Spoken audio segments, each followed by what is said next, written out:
Good evening, good evening, good evening. It is Tammy Carpenter of Simply Tammy. We are live again for another edition of Women Who Win. So if you are joining us tonight, those of you who have been regular, you know what to do. Go ahead and jump in the comments and tell us hello. I am so glad that you guys have consistently been joining these episodes this week. And I know from the testimonies that you guys have shared with me how tremendously blessed you have been from the phenomenal women that have said yes to join me in these sessions. And tonight is not going to be any different. I have my friend and my sister, Pastor Nicole. So I am going to read her bio. So without delay, I can go ahead and bring her on the screen. So let me jump over to get this bio.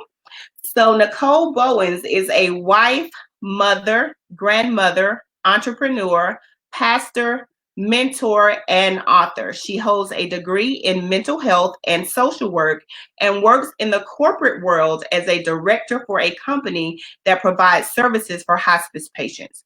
She is the owner of Kingdom Elegance Boutique, Kingdom Events, and NYB Solutions. Her heart's desire is to serve people in whatever capacity God allows her the opportunity to do so.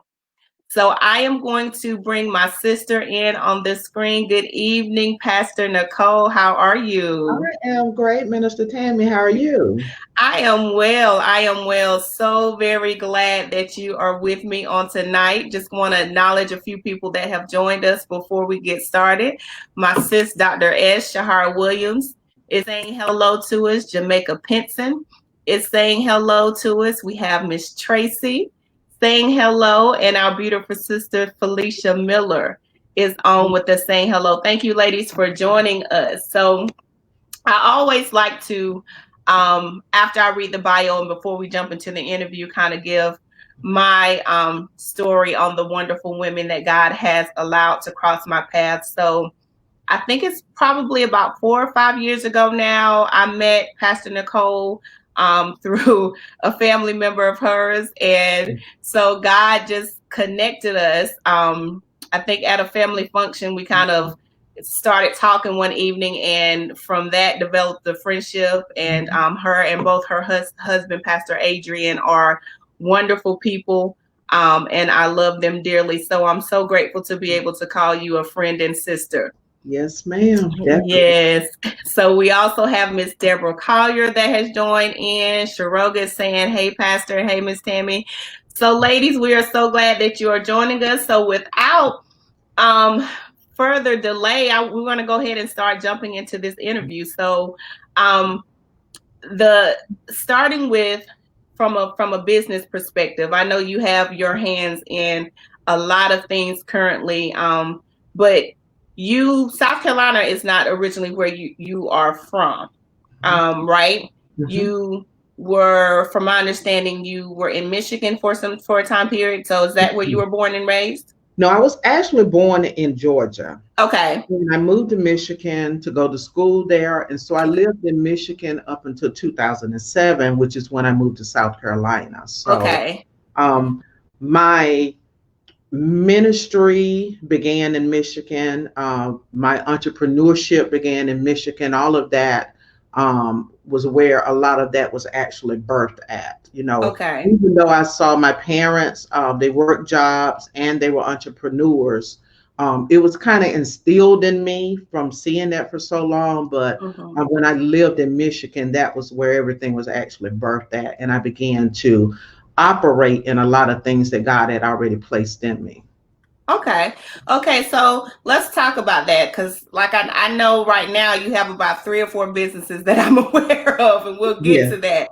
But when you started off in Michigan, your first endeavors as an entrepreneur, what were you doing? What businesses did you launch while you were there? My first endeavor as an entrepreneur really started with designing graphics. Graphic designing that I was doing. So it started there, and then it moved into the mortgage industry. And so there was a time when I was working as a social worker, and I was introduced to real estate.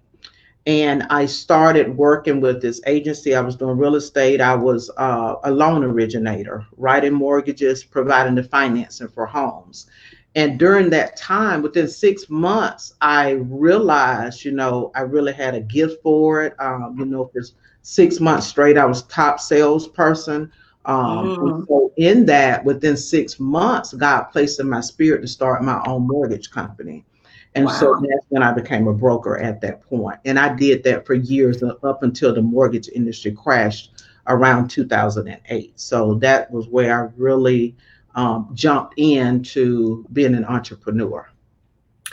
So, going from being a social worker to launching your own mortgage company, that's like Yeah. almost apples and oranges. So, Mhm. was that an easy feat? Did you have a mentor? How did you make that transition to launch a business that you held successfully for years? There was no mentor. I just moved under the spirit when God told me to move and leave and do it. And I just stepped out on faith. I trusted, I believed God, that it would be successful, and it was. Wow. I just jumped, literally Okay. jumped, Okay. and God, So praise God. he is well able to do that. We heard that in our segment last week with Minister D. You know, oftentimes once he says move, he's just waiting on us to move, and then everything else beyond that is really already taken care of if we trust him. So during this time, were you a single mother? What was life like outside of the business world? No, during that time, I was married at the time. Okay. I was married. Actually, during the time, my ex-husband at the time, we actually did a lot of real estate together Okay. at the time. So I was married at the time, with two sons at the time, and my boys were a lot older, so Okay. that really wasn't, it really didn't affect what it was that I was doing. But yes, I was married at the time. Okay. So then fast forward, you said 2007 you moved to South Carolina. Yes. Was that a career move or was that what sparked the move to South Carolina? It was twofold. Part of that was the mortgage industry up north. I was in Michigan, and it appeared that it hit harder there first in that area. And Okay. so my thought process was relocating to another area where, it may not be hit as hard, not knowing at the time that it was nationwide where this was going on at. And the second part of that, the reason I landed here in South Carolina is because I have a sister that's here in Piedmont, South Carolina. So Okay. I wanted to be closer to her too as well. So that was the other thing that prompted me to move to this area. Okay. Okay, so want to jump into a little bit more of the Pastor Nicole that I know now. A few years ago, was able to work with you and your husband on your first book project, and I Yeah. actually have a copy of it here for guys who don't know it. Our mistakes, our pain, and our ministry. So I want you to kind of, because we know we have a lot of women on here, and can you talk about your journey to identifying what some of your mistakes were that led to the pain? And now we'll talk about the ministry that you and your husband have once we journey through that. We're going to be here about midnight. So I will try to minimize this as much as possible. Um, Well, just I'll say this then. We can kind of guide our way through it. When you sat down and said, because I know part of the prompting of writing is because you and your husband are phenomenal with marriage ministry now, but something said we have to tell how we got here. Exactly. One thing I have found over the years, transparency really sets people free. And my desire has always been to see people healed and made whole with who God called them to be. And Mm-hmm. so, in that, God has shown me that you have to reveal who you are now and who you were in order to walk them through that process. Because see, a lot of times people see you well put together, they see the hair and the makeup and the heels and the clothing, and they assume that you've been like that all the time, when in actuality it was a process. And so Mm-hmm. my process through my mistakes was, one, being married twice before my husband now. um, I got married early on to a friend. Mm. And I can Now, be honest now and say I was not in love. It was a friend. I was so young. Lord, are you gonna debunk the friend theory? Everybody tell you to marry your friend. Well, marry your friend that the Lord prompts you to marry, not what you want to do. Because um, I married a friend. Even when the divorce happened, it was amicable. There was no heartache. There was no pain. There was none of that there, because the friendship was what connected us initially. Mm. Married in church, one of those situations where, as a pastor, I know a lot of times we have good intent, but sometimes we tend to move people and push people toward marrying simply someone that they're in relationship with per se, as Mm. opposed to them really, making sure that this person is their husband or their wife. A lot of times ministry tends to do that. A lot of time ministry tends to tell people, well, if you're living together and having sex, then you need to get married.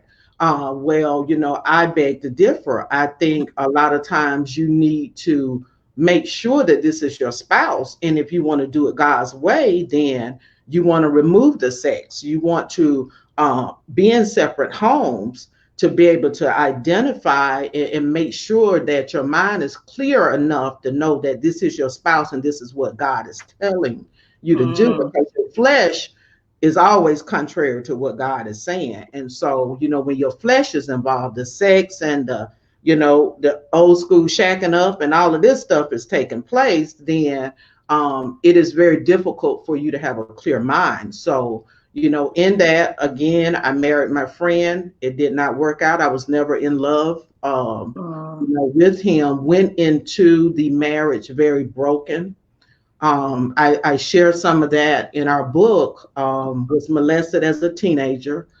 So there was a lot of brokenness there. There was a lot of pain there. And so Mm. in that, I went into a marriage with a friend looking for stability. And the stability was there financially, but emotionally, no one could heal what was going on with me at the time, but God did not understand that. That's good. No one can heal it but God.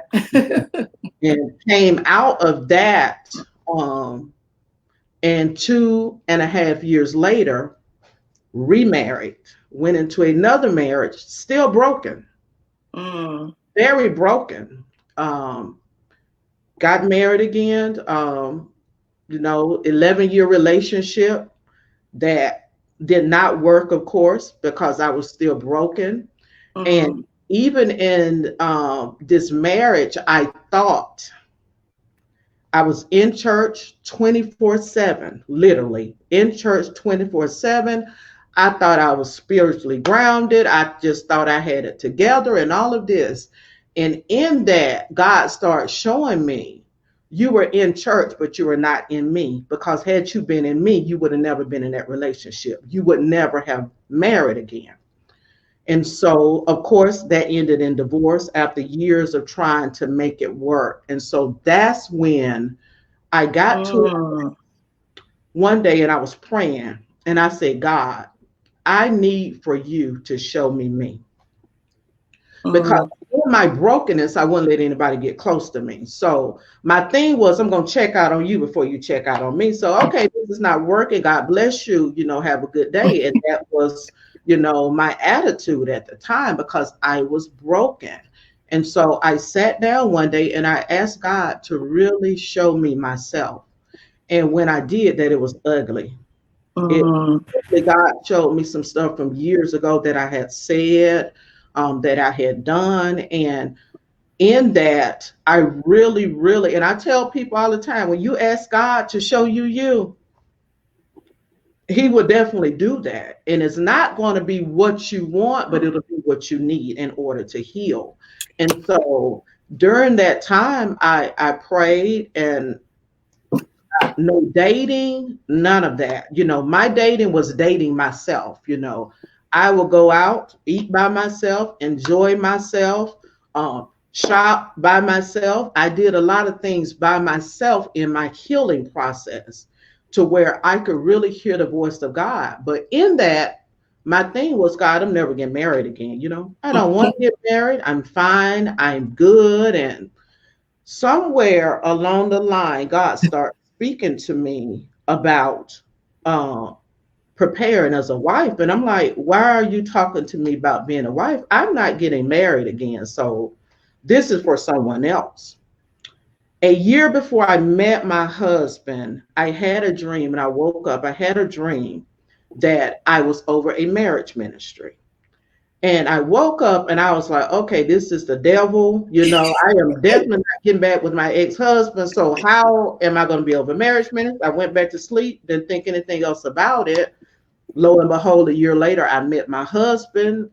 6 months after we were married, Marriages of the Kingdom was launched. So um, mm, a lot of the pain and the hurt that I went through, a lot of the mistakes that I made, I felt it necessary to share that in order to help somebody else.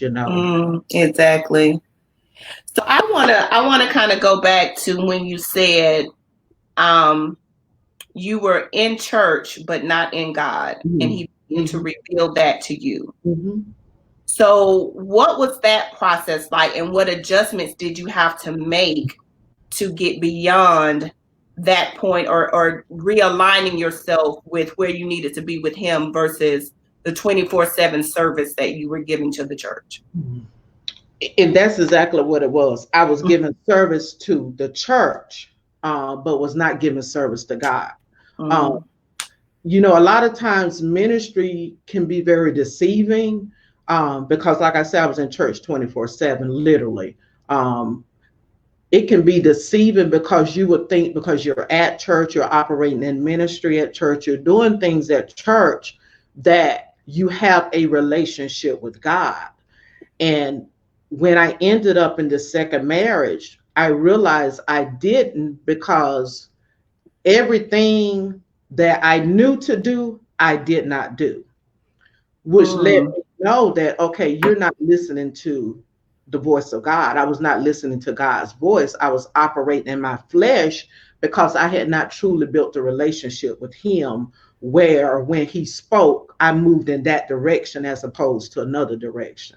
wow. And so I really had to really get in the face of God and really pray and really study, and just talk to God for myself and separate myself from ministry.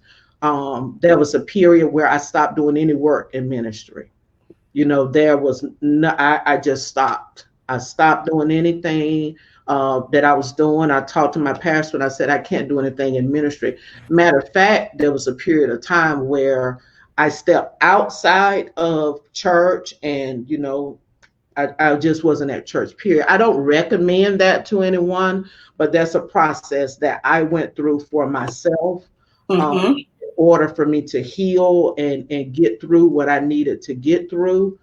So I stepped outside of church and just spent time with God, because I felt even in church when I was still there was still that desire and need to do something as opposed to healing. And so I got myself into a place where I could really heal. I was out of church for a short period of time. It was about 2.5 months or so. And I went back into ministry, not working. I made it very clear to my pastors that I was not coming back into work. I was coming in to be fed. And so I recommend that to women, that are struggling, that have been in multiple relationships. I know a lot of times when women have been in a place of being molested or raped or anything like that has taken place, there's brokenness there. And you have to Mhm. heal at some point, because if you don't heal, you'll continue to repeat the same cycles over and Mhm. over and over again. Exactly. Exactly. Um, so were you, was it just you and God during this healing process, or did you have maybe some older women in the church that kind of helped guide you through this process? Um, were you reading books? What did that healing process look like for you, other than the separation period that you said from the service and ministry? Well, it was primarily me and God, but there were several women that really poured into me. Those that know me know I am a black and white person. There's no gray. It's either one or the other. I'm very direct, and so I prayed for God to surround me with people who had my same personality. Mm, Had that hard shell that would say, okay, you got to order, get yourself together. And they weren't concerned with my feelings or hurt my feelings or anything. So I yes. surrounded myself with a few women who were like that, and they were older women. I've always had a tendency to be around people that were a lot older than me, and they were older women that really poured into me. They called me on my mess when I was out of order, and I thank God for them. Matter of fact, all three of them are deceased now, but Mm. they really did a lot of pouring into me to help me heal and become the person that I am today. Okay, okay. So now, fast forward, you said a year before you met your husband, Pastor Adrian, the Lord had told you or shown you in a dream that you were going to be over a marriage ministry. You guys get married, and then 6 months into that, which I mean, you guys are still newlyweds, even though you're not new to marriage, you're still, Yeah. new to your marriage relationship. You're adding weight to it by launching a ministry. So, how did that unfold? Well, like I said, I had the dream, and at our previous ministry that we were at before God birthed our church that we have now. Um, my husband and I, we had talked, and God had spoke the same thing to us concerning marriage ministry. And our pastor at the time, Pastor Dixon, called us, and he said, I want to talk to y'all about something. And so we went in his office, we met with him, and he said, God had spoke to me about y'all starting a marriage ministry. And, we looked at each other like, okay, yeah, God spoke that to us too. So, it was just confirmation of what God was calling us to do. And even in that, there was still a struggle, because you had two people who had been divorced, and we had been married 6 months. And at our church at the time, most of the couples that were there, they'd been married 15, 20, 25, 30, 40 years. And so we're like, okay, God, we're launching this in a ministry with couples that have been married a lot of years. Like, are they even going to listen to us? Mm, And God showed us that through on our first anniversary. We were 1 year married. We got a call from a couple who at the time they had been married about 28 years. And the wife said, I'm leaving town. And I said, what do you mean you're leaving town? And she was like, oh, I'm leaving town. I'm going to my daughter's. I was like, okay, so when are you coming back? She said, I'm not coming back. I'm leaving my husband. And I was like, hold up, wait a minute. And we were at home. It was our first anniversary. We had said we weren't going anywhere. We just wanted to rest. We didn't go to work or anything. And we know God set that up for that purpose that day. And I told my husband, I said, can you please call her husband and tell him to go home? And so we ended up at their house on our first anniversary. We were with them probably about 3 hours. It was a lot of crying and praying and just listening to God. But we thank God that He healed and mm, restored their marriage. And God showed us that the length of time that been married has nothing to do with the quality of the marriage. And so, you know, for anybody who's hesitating with doing anything that God is calling you to do, don't look at your qualifications for it. Look at what God is pouring into you. If God says move, move and do it. yes, yes. So God pretty much set you guys up on your first anniversary and gave you your Yeah. first couple Yes, he did. to assist. And I know just from what I've seen, by being around you guys, as well as what I've seen online with how impactful you guys have been with helping marriages. So oftentimes people shun away from ministry in a particular area because they know I'm opening myself up to attacks in this area. Mm-hmm. So how have you guys dealt with that? Because you guys are pouring out into marriages as much as you guys are having to build yours up. So how are you balancing the attacks that I know the enemy has tried to launch against you guys, or you want to talk about some of those? Yes, definitely. One of the things that we knew automatically, because of what God called us to do, we already knew that there would be attacks there. And so, one of the things that we have done and made sure that we have is those that have strong marriages, that have strong relationships with God. We have made sure that we have people around the clock that are praying for us, that are covering us spiritually. One thing that my husband and I do, and we teach even in counseling, we study together. We pray together daily. That's our thing that we do together to stay connected.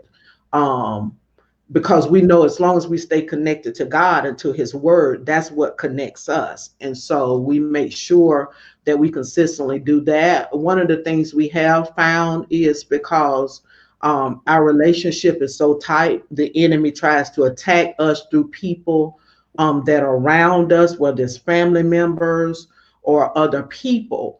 And so we make sure that we're very conscious at all times of those that are around us, and Mhm. what is going on with them, what's the purpose of the relationship, because we found that that's where the enemy tries to attack us at a lot of times, whether Mhm. it's sometimes through your kids or whatever. There's no other way to get parents off track than to attack children. So if anything can do it, that right there can definitely do it. So we make sure, we stay prayed up and in the presence of God. Yes, ma'am. Yes, yes. So, that you said something very key as far as the people that are around you. And, I know that you guys are best friends. How do you, outside of family, how do you deal with external relationships to protect and guard your marriage? Like, him and guy friends, or you and your friend girls, or, is what wisdom would you say in that area to safeguard your marriage? Or what has worked for you? Well, I will say this. That is really easy for us because my husband and I are each other best friends. We're together. Like when COVID-19 hit, we were fine being in the house together because 99% of the time, if you see one of us, you're going to see the other one. And so we love being together. We love being with each other. And so from day one, from the day we were married, it was very evident to anybody around us that we were priority for each other. And Mhm. so we have not had issues with people trying to come in between our marriage. There's never been an issue for us. And I would tell other couples, people that are married or who want to get married or planning on getting married, make sure you set those boundaries in place beforehand. Then you won't have issues later on. So when everyone around you understands that there's nothing that you can do or say to me about my spouse, then you don't have to worry about that coming to you. So it's just important to establish boundaries, and you don't have issues there at that point. Exactly, exactly. Establish boundaries. I like that. Mhm. Um, so you guys are doing marriage ministry, and at some point in that timeline, you guys add a whole church to that equation. You, Yeah. Pastor Adrian was called to begin New Vision, and you're walking alongside him. So again, you add another weight. Was that an easy transition for you guys to make? Whew. No, that was not an easy transition. One of the hardest things to do is plant a church. That's one of the hardest things it is to do, because you're starting from the ground up. You're definitely stepping out on faith and hearing the voice of God and just proceeding as God tells you to. So in the building, there have been some trials in that, but even with that, God has never missed a beat. When God told us to move and we moved, the ministry has grown based upon what God has told us to do according to how He wants it to grow. So, but it was difficult starting a ministry from ground up. It's different when people are pastoring, they go into a church and the church is already established. There's members already there, but I will say this: there's a blessing in starting a ministry from ground up, and that blessing is birthed from the vision that God has placed in you. And so, with that, you're establishing standards and the foundation of the ministry, as opposed to something already been that has been pre-established. So that's the blessing in it. But there has been, some trials, and like, Lord, are you are you sure about this? Because this is a lot of work. There's a lot of work that is involved in it.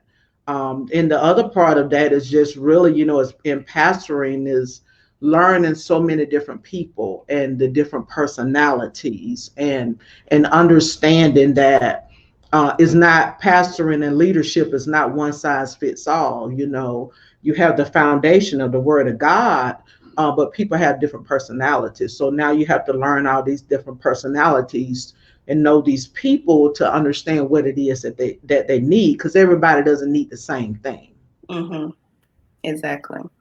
Exactly. So I've been bringing up some of the comments on the screen. I can tell you are helping a lot of people. Your husband is watching. I don't know if you saw his comment. He said, yes, babe, boundaries. Amen. So there are a lot. So thank you guys for your comments. Thank you guys that are watching with us. So I want to talk about, and I'm not sure how many years it's been now, but you launched Kingdom Elegance Boutique. So those of us that get to see you out and about, we know you are always fly. you love your beauty from head to toe. So where did that vision for Kingdom Elegance come from? Because I know for you it has been twofold. It's been about the beauty, but it's also been about the women that you've been able to touch through that. So let's talk about the launching of that, and what instructions God is giving you for that. Well, as far as fashion, I'm trying to remember what year it was. It was probably around 2010, 2011. I actually started selling accessories and purses and, those type things. And so I've always been into some type of, like I mentioned earlier, some type of entrepreneurship thing. I've always had something going on. And so that's where the fashion originally originated from. But back in May of 2018, actually that January of 2018, that's when God started speaking to me about launching the boutique, starting the boutique. And I was like, okay, how do I do this? Am I getting a building? How am I doing this? And that's when God spoke to me about an online boutique. And so I launched it in May of 2018, May 22nd of 2018. And in that vision, one of the things that God spoke to me was, when you do this, it's about ministry. And part of my statement is Kingdom Elegance Boutique is more than just fashion, it's a ministry. I found it to be where, when I had my location open there, I have a lot of women that, whether they came in for prayer or, they would come in and purchase something, and then, we're end up talking about marriage and children, and, these type things. And like I say, praying and all of this. So it has been ministry. But one of the things God spoke to me when it was birth was for me not to sell anything that I would not wear myself. And so I have stayed true to that, making sure that the clothing is elegant and, is something that anyone could wear, whether it's casual or you're going to church or to an event. Because as you know, as women, some of the clothing now, it's very difficult. Either slit up on the side or cut down the front or cut down the back. And, my Lord, we need some clothes. Old, 50 years old, Lord, I need clothes. So I have stayed true to that to make sure that, I'm not only giving women fashion and all of that, I'm giving them ministry too as well. And a lot of my clients are those that are in ministry, pastors and ministers that, purchase a lot of stuff to actually minister in. So, of course, everybody needs to be covered up. Yes, you want to cover it up for the saints, please. Yes, please, in Jesus' name. So, in addition to fashion, I know you still do work in graphic design from time to time, as well as, and that's through NYB Solutions, Yes. along with some other business things that you offer, as well as your Kingdom events. Mm-hmm. So, with having your hands in so many things, how do you manage and balance it all? What takes priority? That's a good question. And I have been asked that question a million times. I can tell you it's only through the power of God that I'm able to do a lot of things that I do. One of the things, first and foremost, that takes priority is my marriage, my family. That's first above anything, that's going on. And so everything else kind of falls Falls behind that. falls exactly, it falls behind that. And so in that, God is just giving me strategies of what to do, when to do it, how to do it. With me having so many things that are going on, there are days where I say, okay, this is priority for this day, so I'm not dealing with or doing anything with this business or that business or this portion of ministry or that portion of ministry. And so I've just been very strategic with making sure that I understand what's priority for right now, because I do understand you can have your hands in so many things, doing so much that you're not effective at any of it. And so, my thing is to be effective in anything that God has put my hands in. So, I make sure that I understand what's first and what comes takes priority for this day, whatever day that is. Okay.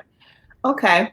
So, I like the fact, and I see a comment was said about marriage and family first. I want to reverse back a little bit with you had said that you had told God you were not getting married again. You had been married twice, and then you meet Pastor Adrian, and I'm asking this question on the basis of a lot of women may have been married before or just are older, and what was your radar that said I'm gonna say yes to this one when I already told God I don't want to do it anymore. Or even you can answer it from you can share your personal experience, and also I'm sure you guys in counseling couples have some tips that you guys look for or advise them to look for in a Mhm. potential mate. So let's talk about that a little bit for any of the single ladies that may be listening in and have someone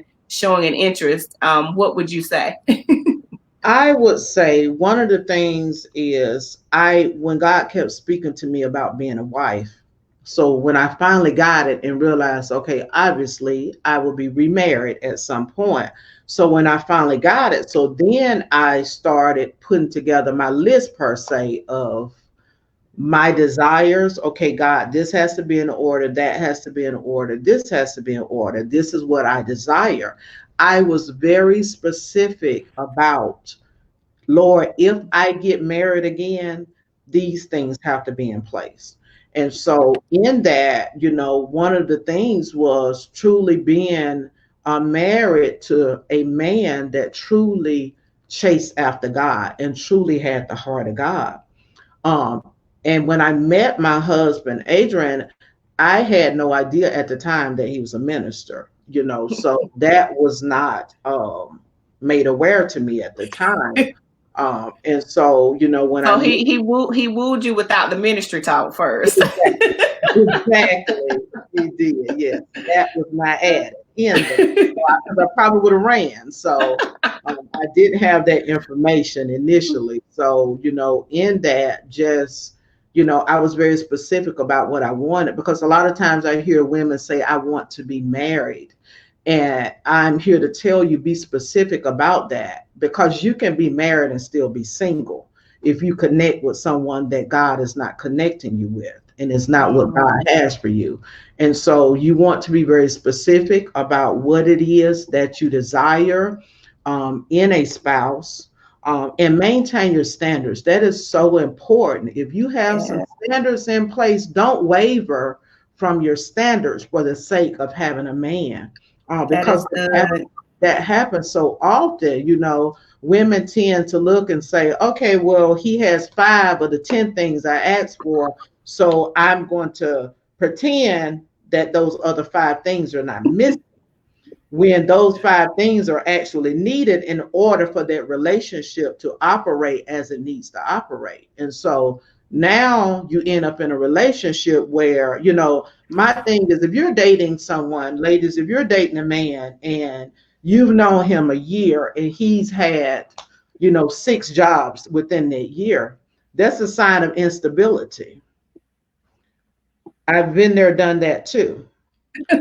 That's a sign of instability. Whatever it is, He had 6 jobs, Nicole. it was probably about 10, Jesus, but we won't talk about that. Have to ask my kids about that. They was counting. So, Lord, Oh but my yeah, goodness.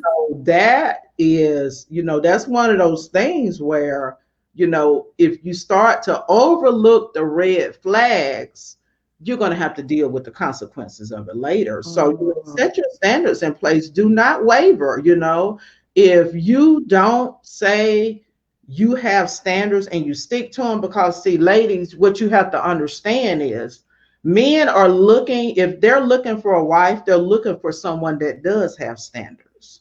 Because when you're looking for someone that's a wife, there's somebody that they need to have some stability and have themselves together.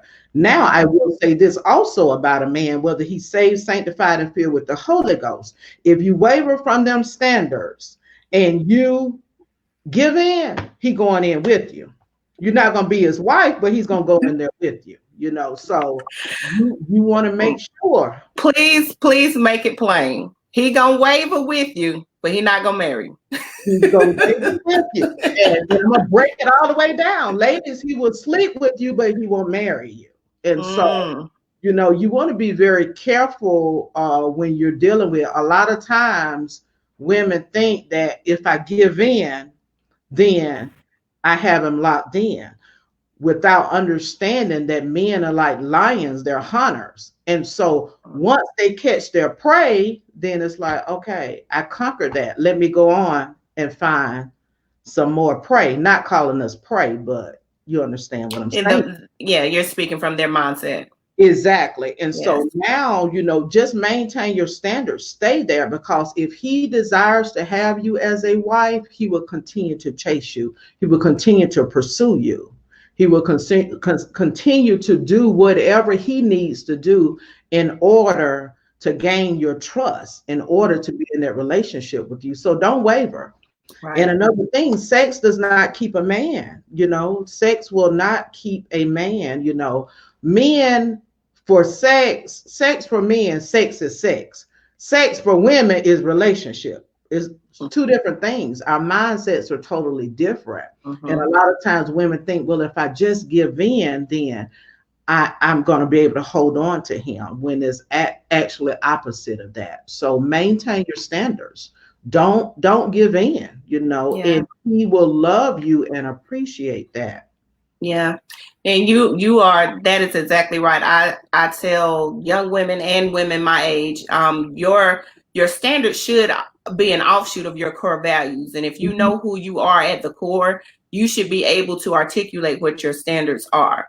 And like you said, I've had, guys tell me, yeah, women say this all the time, mhm, but we mhm, just wait mhm, because eventually they're gonna fall. mhm, So they are accustomed to that pattern. So yeah, you have to be very clear with them, not only speaking them, but living them. That is mhm, the exact truth. That is mhm, the truth. mhm. So um what are you, on the flip side of that, what is your, since you guys of course counsel couples, because I know a lot of times, I've heard women in the church say, it's a lot of women conferences, what about the men? Or women are being prepared to be wives, who's helping the men become husbands?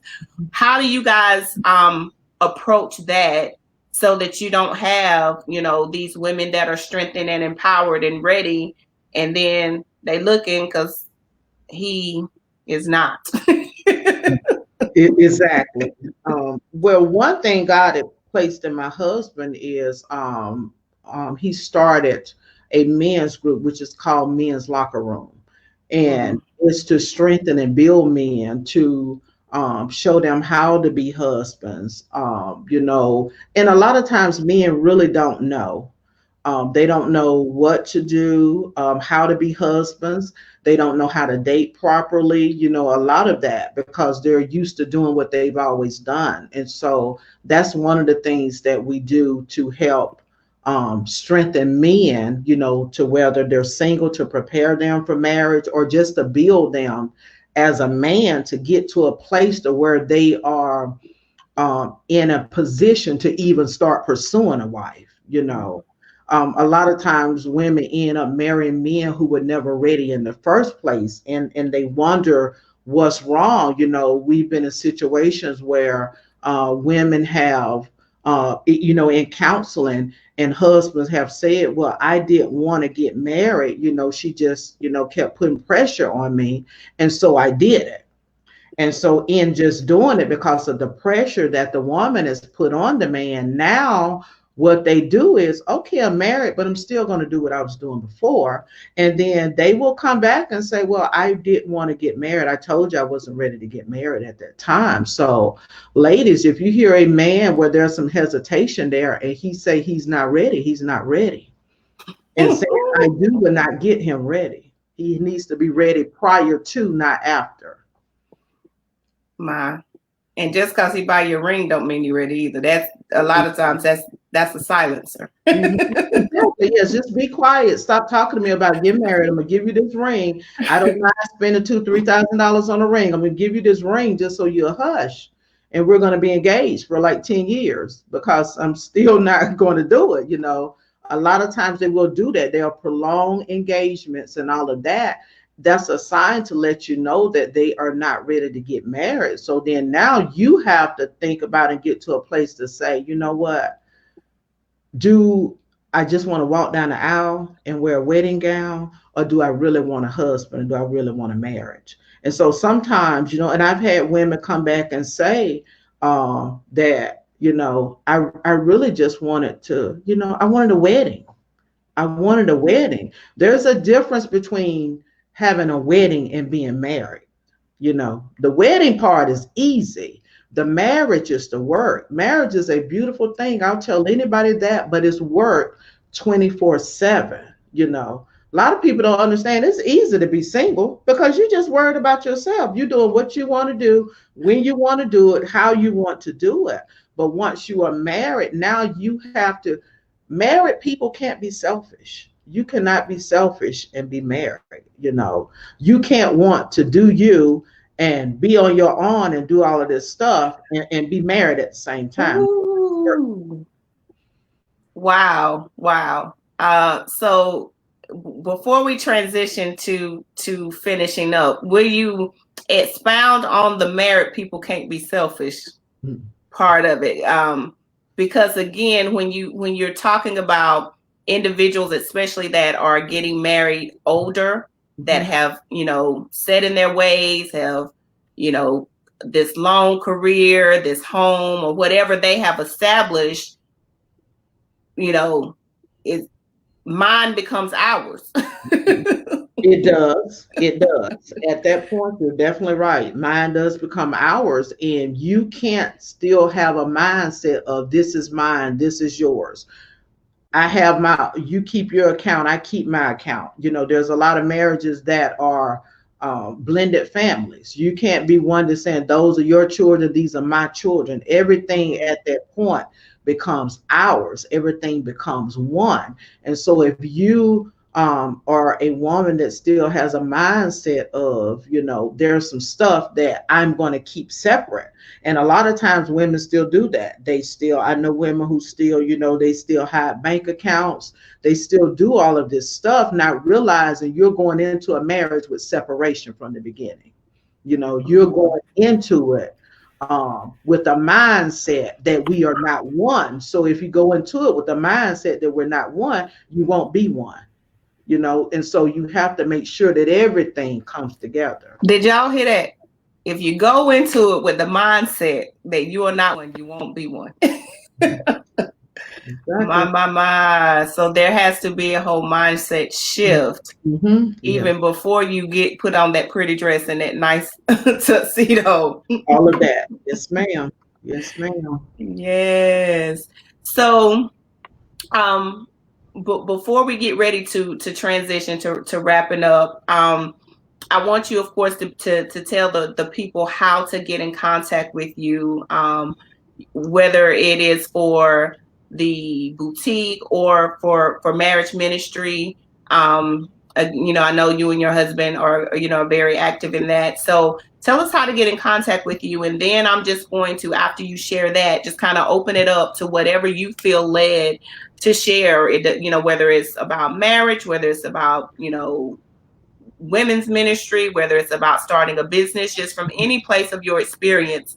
I want you to encourage the people that are the on the line with us tonight. So share your contact information, and then we'll shift to you sharing some final words with us. And I pray you guys have been blessed by this. I still see the comments coming in. So continue to show Pastor Nicole some love and let her know, you know, what she said that has encouraged you. So how can we reach you, Pastor Nicole?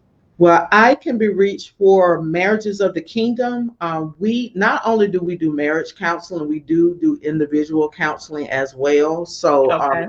we can be reached at marriagesofthekingdom.com. You can go on our website. You could contact us there. We have forms on there where you can reach out to us to schedule counseling. Again, that's marriagesofthekingdom.com. As far as my boutique, you can go on to my website, which is kingdomeleganceboutique.shop, and you can go on there and definitely come on there and shop with me. Yes. And then I Yes. reach, my number is 864-553-8643. I can be reached there as well, or you can message me on Facebook, on our Facebook page. Yes. If you guys don't follow her on Facebook, she does have a Kingdom Elegance boutique page. And I think you guys have a Marriages of the Kingdom Facebook page as well, right? So Yes. she's if you like the shop, I'm gonna go ahead and give you the warning. She posts some gorgeous, gorgeous things. I have several pieces in my closet from Kingdom Elegance Boutique, and I'm trying to stay in a safe mode during this pandemic. But she's posted a few pieces that are look like they're calling my name, but I'm trying to I'm trying to behave. But yes, she has some, as she said, some gorgeous, very fashionable pieces that you can wear in a casual setting, for an evening wear, to church or any event. She has a very versatile selection of clothing. So the audience is already saying that this is good, and they've enjoyed you so far. So I want you, because I know you know you yourself are minister and a co-pastor with your husband, so I'm sure that you have something to share to encourage and inspire us in these final moments with our audience tonight.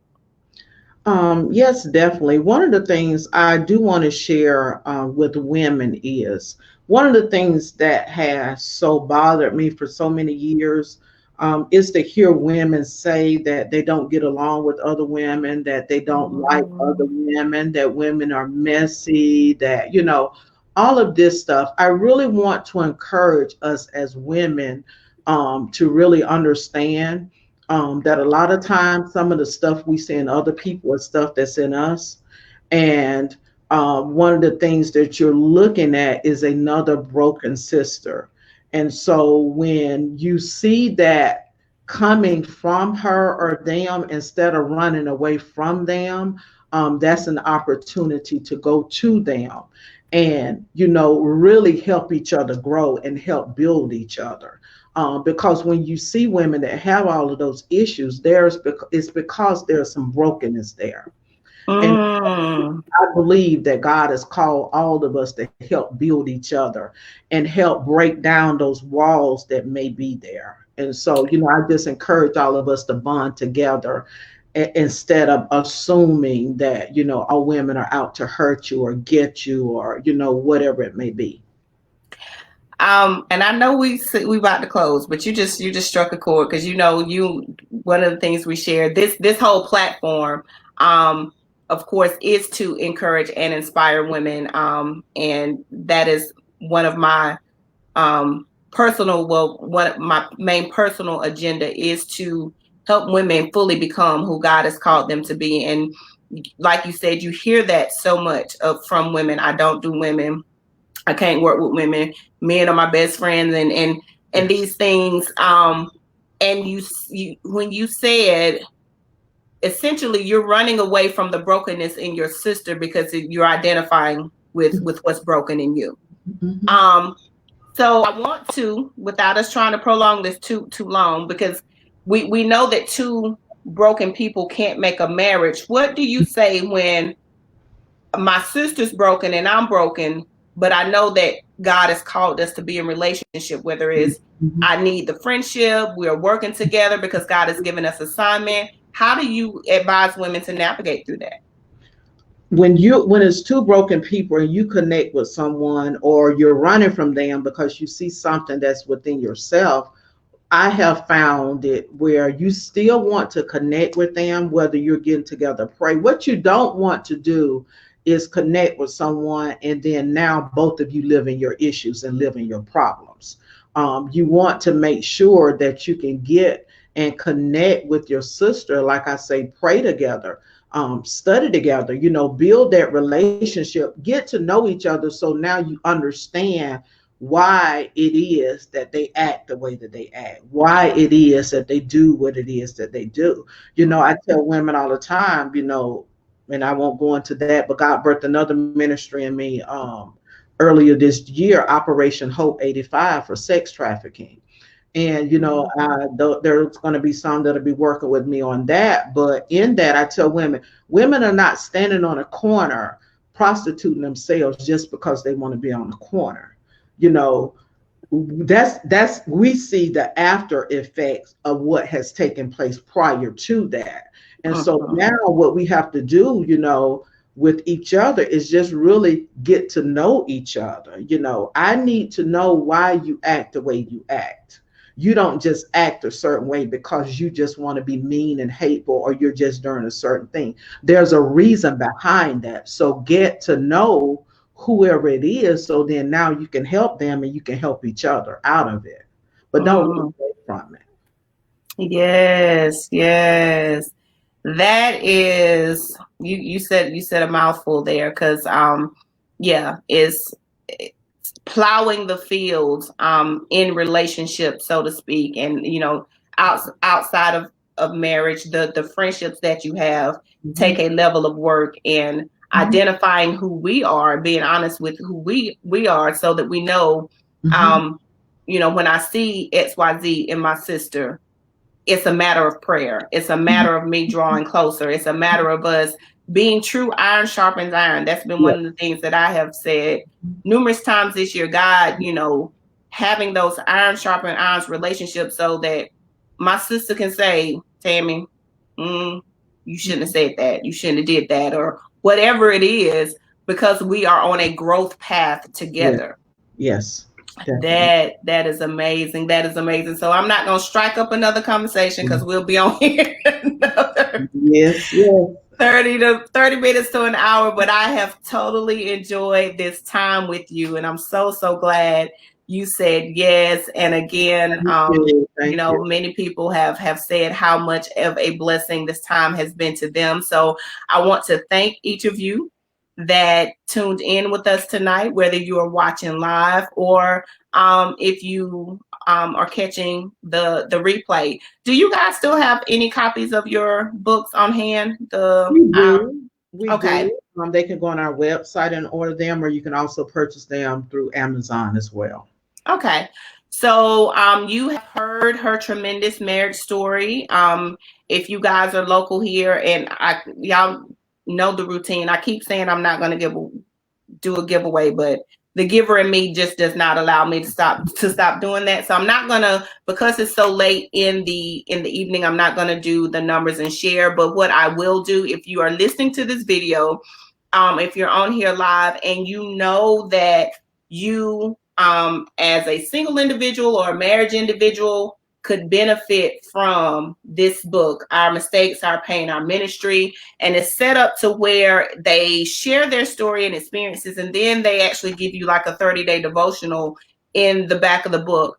I'm going to sow a few of those. I'm not going to tell you how many, but if you inbox me, I will purchase them from Pastor Nicole, and we will ensure that you guys get a copy of this book, because just to join efforts in being able to sow into someone else's relationship or marriage, or helping them better prepare for what's coming in their marriage. So if you guys inbox me on my Simply Tammy page and say, I know I need this book, we'll see to it that you get a copy. So thank you guys again for watching. I will be back next week. Next week, I'm shifting back to Wednesday. I know it's been a transition, but I'm sure you guys would agree the last 3 guests that I had to shift to Thursday for have been worth the shift. But next week, the guests will be on Wednesday, which was the original night that we started with. And you do not want to miss it. Of course, the announcement will come out probably tomorrow or Saturday, who my guest is for next week. And then gonna take a break, but I'll give you some details on what's gonna happen before we re-up. So Pastor Nicole, thank you again so much. Thank you guys for watching. I want you to stay in the studio with me for a few moments. Pastor Nicole, again, everyone that tuned in, we appreciate you for tuning in with us, and we will see you next week for another episode of Women Who Win.